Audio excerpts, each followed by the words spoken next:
Merci. Bonjour à tous. Donc, je vais vous présenter un exemple opérationnel. En fait, on a parlé un petit peu de théorie dans le début de la présentation. Un exemple opérationnel dans le domaine des mobilités et en particulier des modes actifs, c'est-à-dire les piétons et les cycles, donc, qui a été mené sur le Sicoval. C'est la création d'une communauté qu'on a appelée la communauté des modes actifs et de la glisse urbaine. La glisse urbaine, vous savez, c'est tous ces nouveaux engins qui fleurissent un petit peu partout, les gyropodes, les overboards, etc.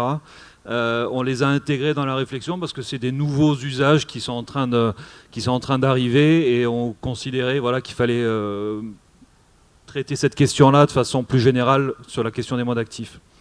Donc c'est une initiative du Sicoval qui a été aidée par un dispositif d'État et qui a également été accompagnée par la REC Occitanie, notamment dans la méthode.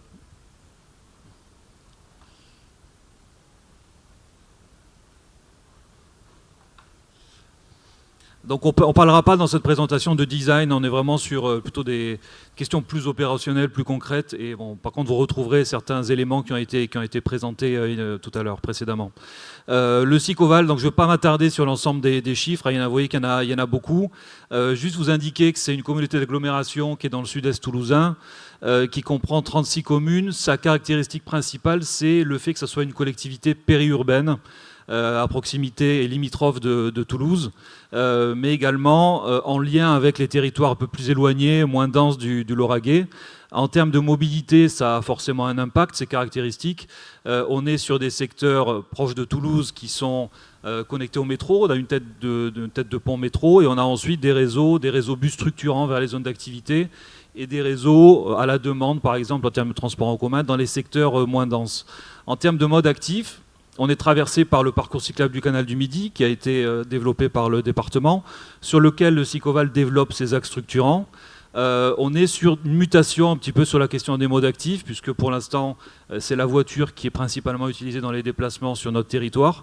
Mais on sent qu'il y a un renouveau, qu'il y a un développement des modes actifs. Et c'est pour cette raison que différentes actions sont menées. C'est un territoire également qui est attractif pour les entreprises. Près de 30 000 emplois, même plus de 30 000 emplois sur le Sicoval, avec 5 000 entreprises. Et je vais vous préciser ce qui se passe dans la partie nord du Sicoval. Alors sur ce secteur nord du Sicoval, alors désolé, il y a pas mal d'acronymes, on va essayer de passer assez rapidement, mais il y a des zones d'activité qui sont assez importantes, qui sont assez attractives, notamment la baie Genova, qui s'appelait initialement la baie Ginopole, près de 15 000 emplois, et puis beaucoup d'emplois prévus, une densification forte qui est prévue. Au niveau de Ramonville également, une zone qui s'appelle le parc technologique du Canal, qui fera l'objet également d'une extension. On a ce problème du fait de l'attractivité de ce secteur-là. On a des congestions régulières. On a toutefois des projets structurants importants, une double desserte en mode métro, la 3e ligne de métro, également la connexion ligne B.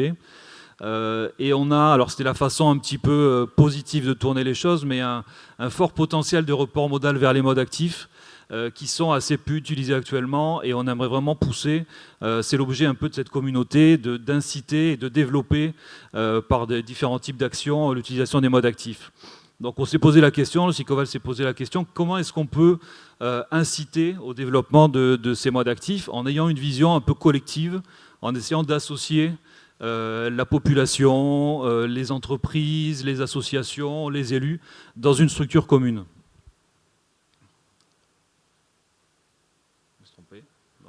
Non, c'est bon.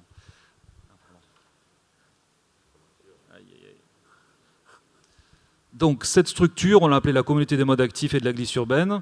L'idée, c'est de réunir l'ensemble des acteurs de la mobilité dans une vision d'intérêt général. Alors, le périmètre, on a choisi un périmètre initial constitué de 2 zones d'activité, donc on va dire les plus densément peuplées en matière d'emploi. C'est le périmètre que vous avez sur la diapo. On a à peu près 70 membres inscrits. Donc, comme je vous disais, il y a plusieurs collèges, des entreprises.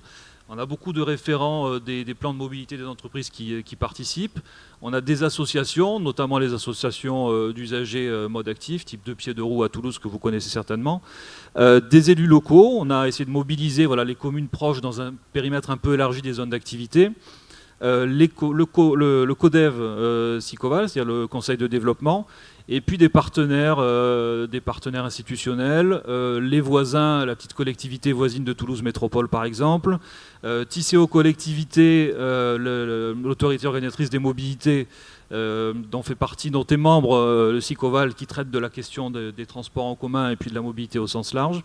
Voilà, on a essayé de mobiliser des acteurs très différents qui puissent apporter un peu leur vision, en tout cas leur prisme, sur cette question des modes actifs et de la glisse urbaine. Ce qui a été prévu, c'est une charte de bonne conduite, parce qu'on a toujours des difficultés, enfin on peut avoir des difficultés dans les discussions avec les différents partenaires, donc on a posé un cadre de bienveillance, d'empathie, d'essayer de faire monter des actions collectives.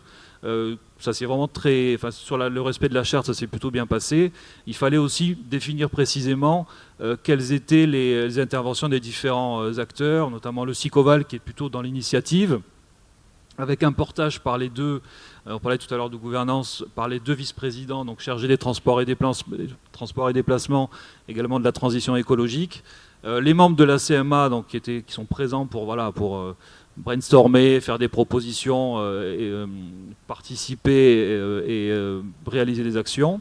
Les acteurs ressources qui peuvent être présents à certains moments de la communauté pour apporter des informations, pour permettre l'acculturation aussi des membres. Et puis les animateurs, donc j'ai cité l'accompagnement de l'AREC qui était plutôt gardien du temps et chargé peut-être de structurer un peu les débats et de veiller à leur bonne tenue.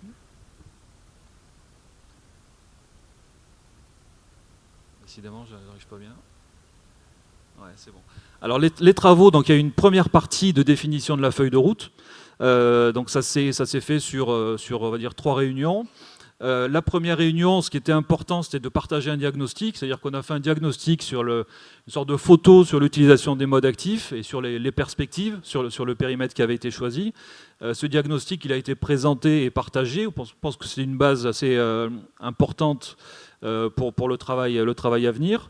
Et ensuite, on a hiérarchisé les enjeux. Alors, dans notre domaine d'activité, c'était par exemple les continuités cyclables, c'est l'accidentologie cyclable, c'est la communication, ce sont également les services, type stationnement ou autres services associés au mode actif. Donc ça, c'est la première réunion. Ensuite, on a la communauté des modes actifs a élaboré des actions. Alors ça a été assez riche, puisqu'il y a eu près de 75 actions qui ont été élaborées par un processus type World Café, c'est-à-dire c'est des groupes de travail tournants qui s'enrichissent les uns les autres mutuellement. Et ensuite, la troisième réunion, alors là, ça a été, on a dû prioriser forcément, donc c'est la CMA, on appelle la CMA, qui l'a priorisé de façon collective, voilà, pour qu'on puisse avoir des actions qui s'intègrent dans une vision collective de ces actions. La phase suivante, ça a été que la communauté puisse porter sa feuille de route auprès des élus du Sicoval. Donc plusieurs représentants qui étaient représentatifs des différents secteurs sont venus présenter leur travail auprès des élus du Sicoval, qui les ont entendus. Il y a eu des échanges sur peut-être les caractéristiques. Les visions sont différentes, hein, forcément, entre les entreprises, les associations et puis les élus.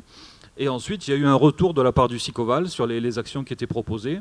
Alors un retour qui s'est fait peut-être en plusieurs parties, des actions qui étaient déjà enclenchées dans certains cas, des actions à mener donc, qui ont été inscrites dans la feuille de route, et puis également peut-être des actions qui ont été, alors pas mises de côté, mais peut-être reportées parce que nécessitant peut-être un travail plus approfondi.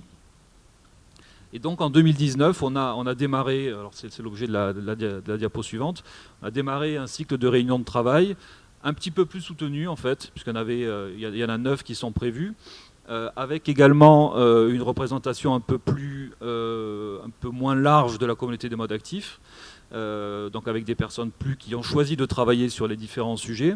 On a regroupé les différentes actions en différents thèmes, une partie communication, une partie développement et une partie aménagement, avec la participation à ces groupes de travail, bien sûr, des représentants de la communauté des modes actifs, mais également des partenaires. Alors parmi les partenaires, on parlait un peu d'organisation, on a les différentes collectivités proches ou qui travaillent sur les sujets, mais également les services associés du SICOVAL, donc la mobilité que je représente, mais également les services communication, économie, voirie, voilà, tous les services qui peuvent être concernés. Pour vous donner une idée des actions qui sont en cours de réalisation, sur la partie communication, on a dédié un budget participatif à ce groupe de travail pour qu'il puisse choisir lui-même les actions à mener. Alors ça peut être des actions du type allons-y à vélo, des actions de communication voilà, sur le terrain.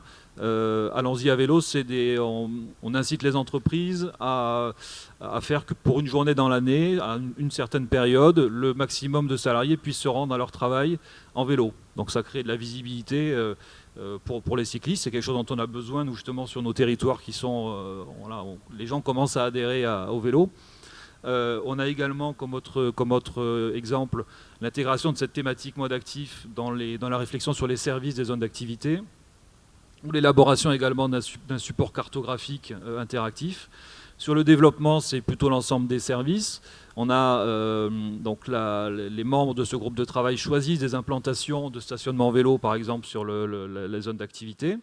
On a aussi un travail engagé avec Tisséo Collectivité de mutation. On a une maison de la mobilité sur la Beige qui donne des conseils multimodaux sur la façon de se déplacer, des services également sur le vélo, du stationnement, des locations.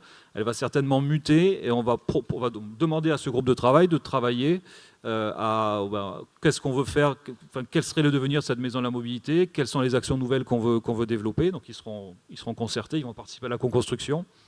Et sur la partie aménagement, donc la contribution de ce groupe de travail à diverses concertations, la troisième ligne, les créations de ZAC, parce que sur Enova, on est en création de ZAC, et puis l'expérimentation d'un système innovant de marquage lumineux pour les cycles. Voilà, donc ça, on travaille. Alors c'est particulièrement intéressant peut-être cette question-là, puisqu'on a un travail partenarial avec Toulouse Métropole, avec les associations, puis avec le SICOVAL pour voir si vraiment c'est intéressant de se lancer dans ce sujet-là, et chacun apporte sa vision, son prisme sur ces questions.